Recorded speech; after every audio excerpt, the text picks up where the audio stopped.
Today's episode is brought to you by Learn to Grade Comic Books. Buy and sell comic books with confidence with Learn to Grade Comic Books, a comprehensive self-paced course. 30 HD videos take you through every grade level from 0.1 to 10.0 using professionally graded comics plus 2 additional examples at each grade level to really show you the details you need to grade comics. And for you, the listeners of the Heroes, Villains, and Sidekicks Show, use the coupon code HVS102017 to get 10% off the course. Just head over to www.learntogradecomicbooks.com and use the code HVS102017 to get your 10% off the Learn How to Grade Comic Books course. Episode 49, The Runaways. In this episode of the Heroes, Villains, and Sidekicks Show, we'll be talking about not just one character, but a whole team. We'll be talking about the teenagers who make up the Runaways. This team has also, another one of these shows, the comic books that have made it to a TV show, it's made the leap from the printed page to the small screen. It's going to be a Hulu exclusive, which is a Hulu Original, I should say, that's going to be starting in November. Now, I keep forgetting to mention this in the podcast, and I've had a few people say I should mention this, is that there will be spoilers in this episode. We do talk about the history and backstory of a character, but we also talk about, what's happening now with them. So especially if you're interested in watching the show and you've never, read the comic and you don't know what's going on and you don't want to be spoiled, then I guess read the first trade or watch the first season before you listen to this. I hope you don't. Hope you listen to this one. But in most of the podcasts, there's, of course, going to be spoilers. So for this episode, I'll be talking about each member of the Runaways team, covering their powers and about their parents and a few story arcs. Now, I'm going to be as brief as I can because we're talking about 6 team members. It's a lot. And we're also going to be covering the parents as well because they factor in quite heavily into the storyline. And since there's so many characters, we're going to be the Pride, the Runaways, all these people, we're pretty much just going to be concentrating on the first volume of the series because that really covers everybody's origin and backstory. The Runaways was created by Brian K. Vaughan and Adrian Alfano? Terrible with names. And the first issue was released in July of 2003 as part of Marvel's Tsunami imprint. That was an imprint that was trying to get younger kids into the comics using sort of an anime type style. That imprint, of course, fizzled out, and actually the title Runaways ended in September of 2004. But here's the thing. They ended up releasing it in digests, which are, again, popular with manga readers, little smaller trades, and it went crazy. It did really, really well. And then it was brought back in 2005. And that's actually how I read the series. I didn't pick it up off the shelf, but I read the first digest, and I really liked it. I thought it was an interesting take on different types of characters, superhero-ness, and all that kind of business. And it's some nice twists, as we'll be hearing about.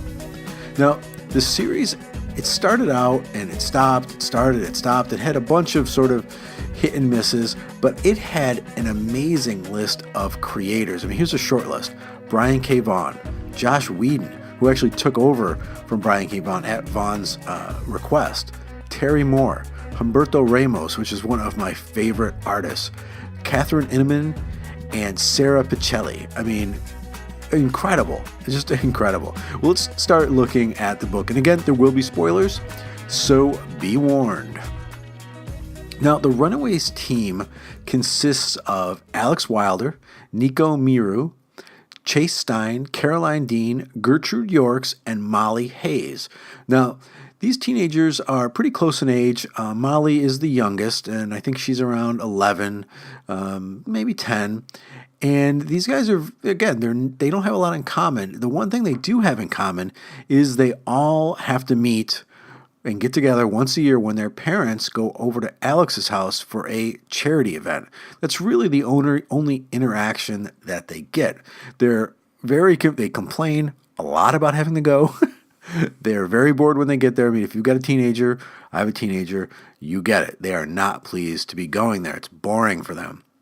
Well, one year, it gets a little bit less boring. The kids are there. They're sitting around watching TV. They're sulking. They're being the moody teens that they are. And Alex discovers a passageway. And they're like, oh, what's this? So they take this underground passage, and it's like through some catacombs, and it leads like underwater because this lair is underwater.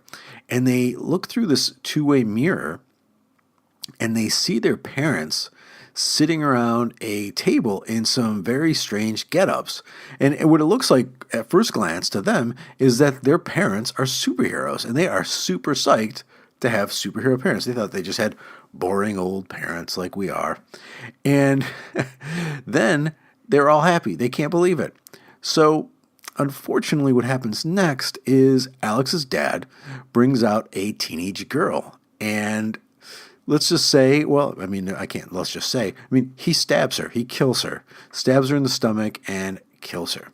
Now, as you can guess, the kids freak out. Okay, they're obviously a little taken aback. They realize their parents are not superheroes, but they're supervillains, and of course that they're murderers. So they freak out. They make a bit of a noise, and the Pride they think, oh my God, I hope our kids didn't hear. And that's what this group is called. They're called the Pride. The parents make up a criminal organization that is known as the Pride. But what is the Pride? Okay, we learn this a little bit later on, and we learn this from Alex. He found a journal, and he took it, and he worked through a bunch of issues to try to decode it, and he tells the story to the rest of the gang about what the Pride is and what this group has been doing all these years. So he deciphers the book and recounts the tale to his team. The retelling starts with Alex's parents, Jeffrey and Catherine Wilder, speeding away from a bank robbery when they are teleported away. Pop, they're gone. We then get to meet all the other parents. Dale and Stacy York show up in this sort of fancy time travel machine, kind of very steampunk. They start complaining how it looks like now they're trapped in 1985 when, pop, they're beamed away. Then Frank and Leslie Dean are beamed away from the set of General Hospital, where they're actors. Then we see Victor and Janet Stein. They're working in their lab, in their workshop, and then pop, they're gone too. Then we see Gene and Alice Hayes. They're zapped away after they're being chased by an angry mob. More about that later. See, they are mutants. And lastly, Robert and Tina Minoru. I'm probably saying that very wrong. They're beamed away as well while they're, I believe, at a conference. So here they're all gone. Now they all find themselves in an underwater citadel of some kind. It's sort of where their meetings end up taking place in later issues. They don't know how they got there. Then there's this flash, and these three huge creatures appear and explain to them why they were summoned. Now, these giants they're really neat looking. They're very mythical, and the art in this book is really pretty tight. I liked it. Now, these beings explain to this motley crew that they are the Gibberim. I know it's a weird name, Gibberin. I'm pretty sure I got that right. Three mystical giants who used to have massive power to actually reshape the world, and they were going to, but then they were greatly weakened. And their main goal, what they want to do, is cleanse the world with fire and reshape it into a utopia, and actually repopulate it with a select few. So the Gibberin has collected them because they needs these agents on Earth to be getting souls from to power them. And they tell the group that they needed a group that consisted of the thieves, the travelers, the colonists, the wise men, the outcasts, and the magicians. So let's go ahead and look at who each of these groups are. Now, the thieves are the Wilders. The time travelers are the Yorks, them being time travelers from the 87th century. The colonists are the Deans. They're not really human. They're aliens from another planet.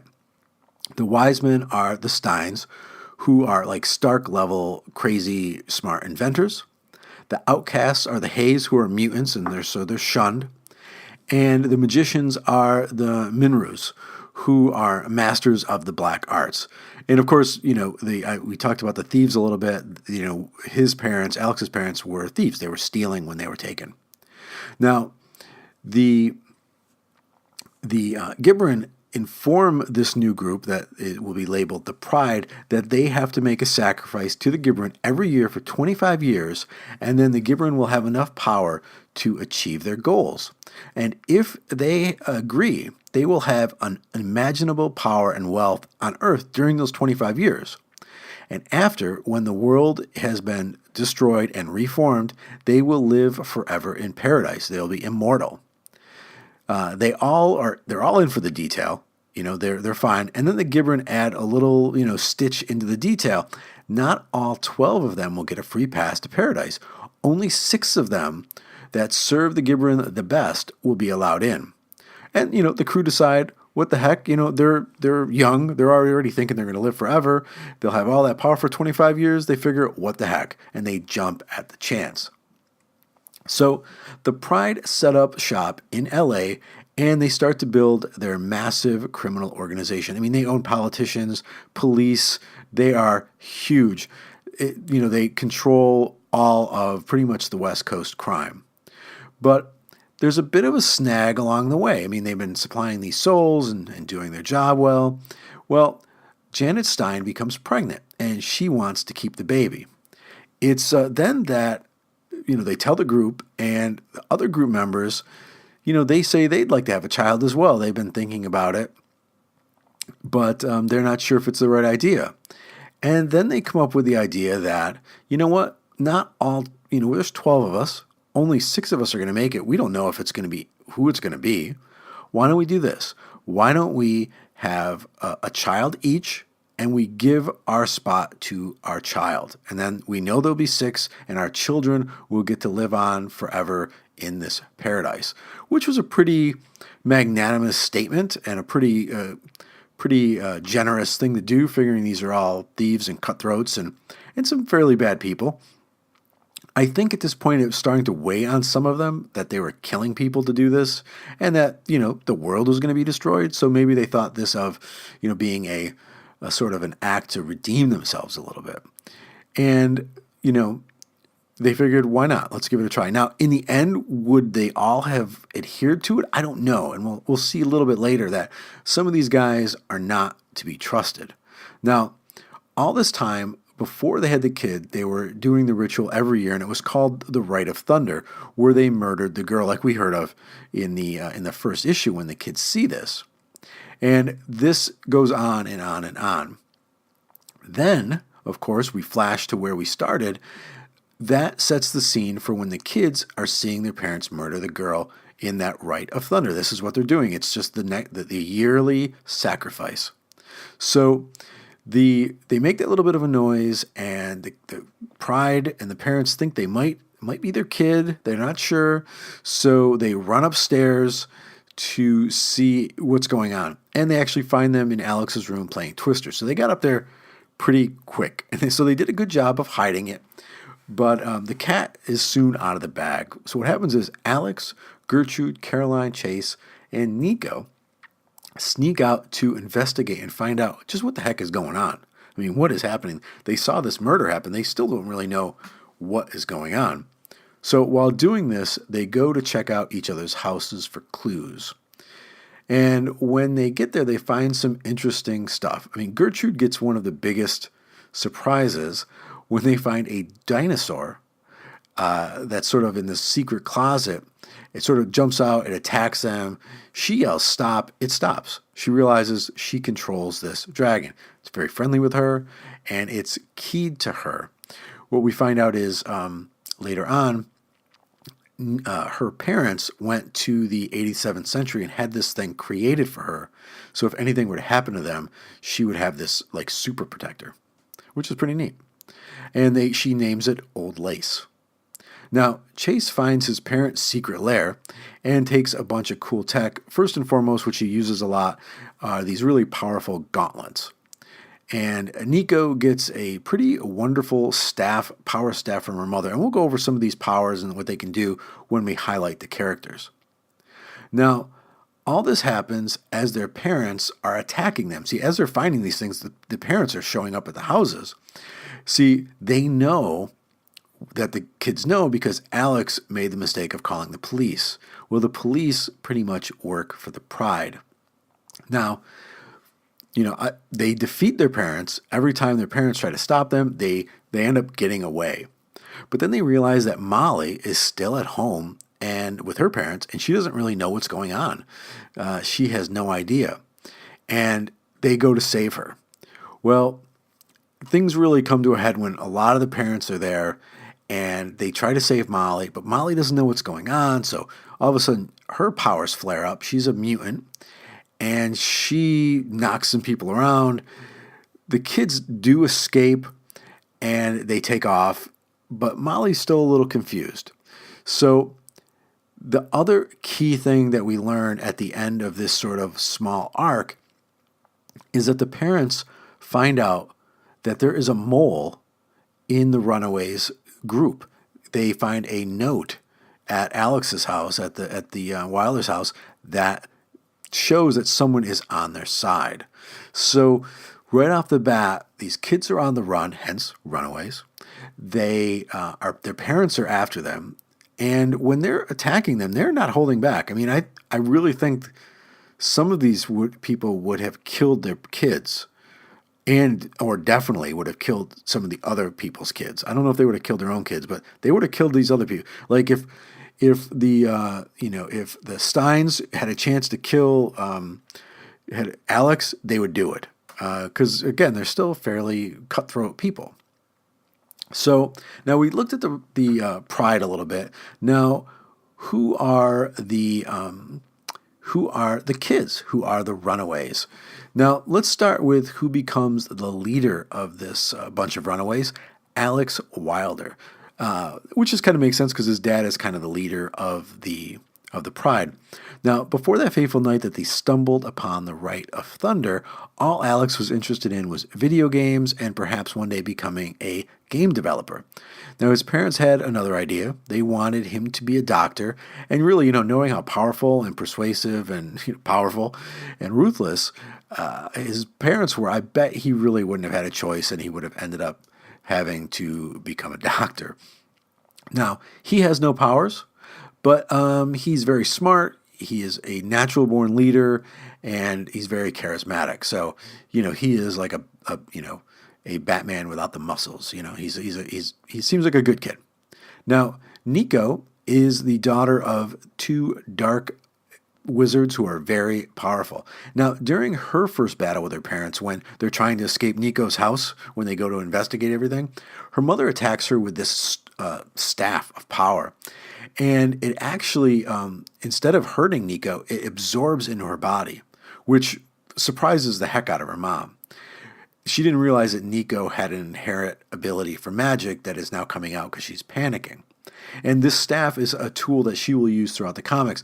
When she bleeds from battle, the staff will emerge from her. And then, of course, later on in the books, she gets more and more powerful as a magician.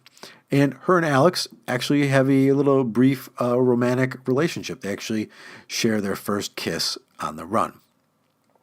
Now, Carolina Dean is the daughter of some famous actors. Again, they were on General Hospital, which was kind of funny.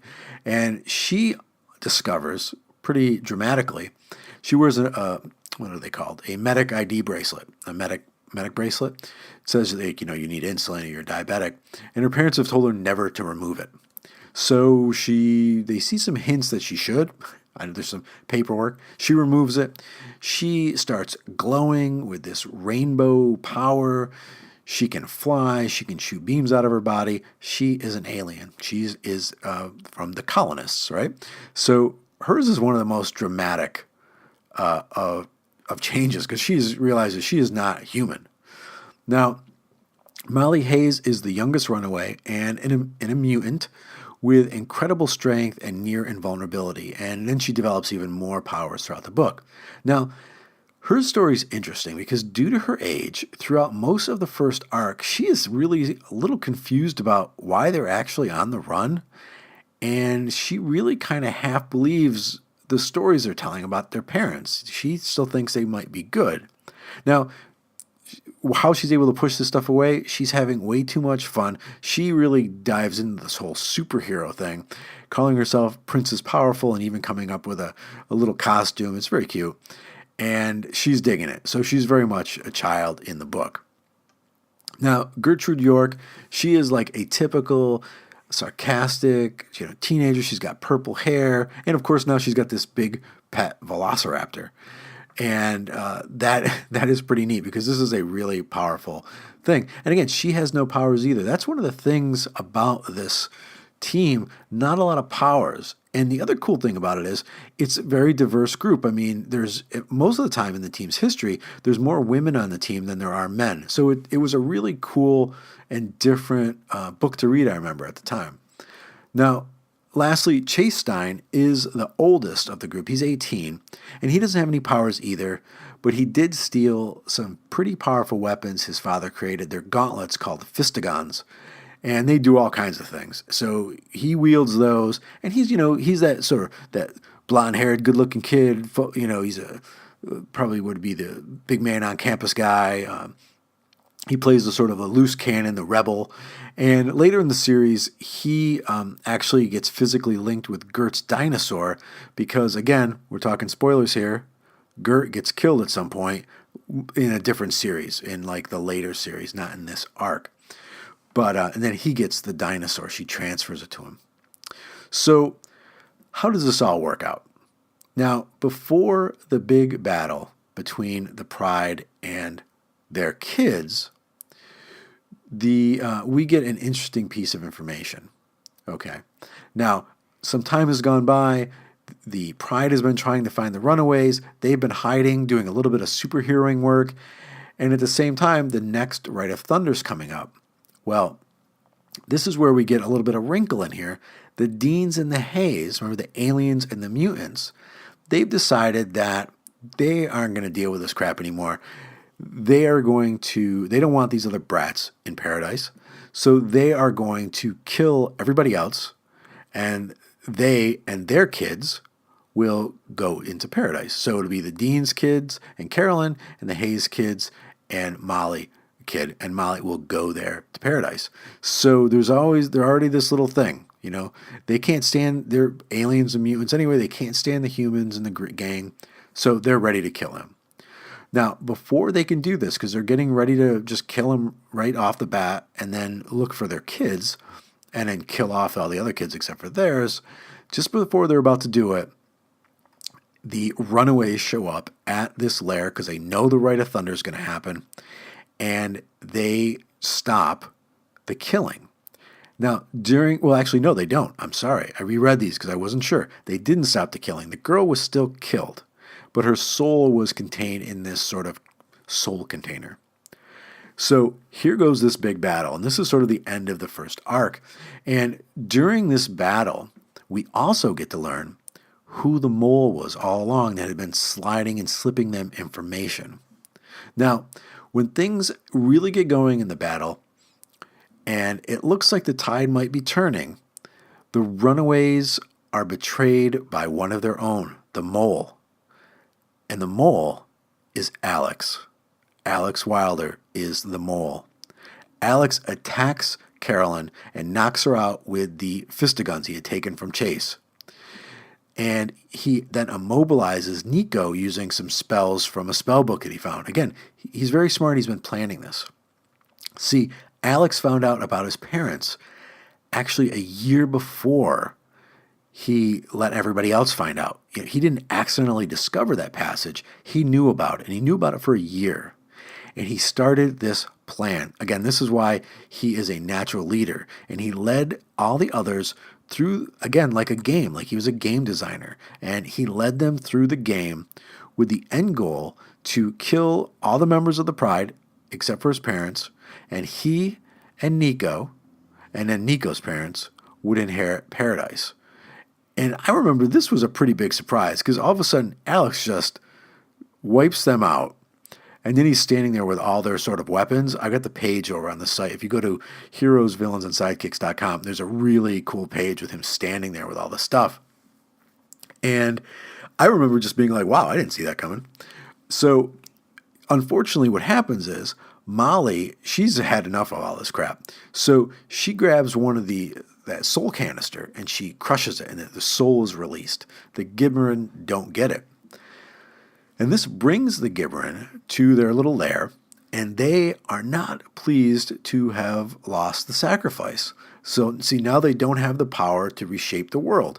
This was the final one. And Alex, being the young adult that he feels he is, or the adult he feels he is, steps up and takes full responsibility and, thinking that they will understand. And the Gibberin do understand. They say they respect him for taking responsibility, and then they incinerate him on the spot. He's dead. Alex gets killed, burned right away.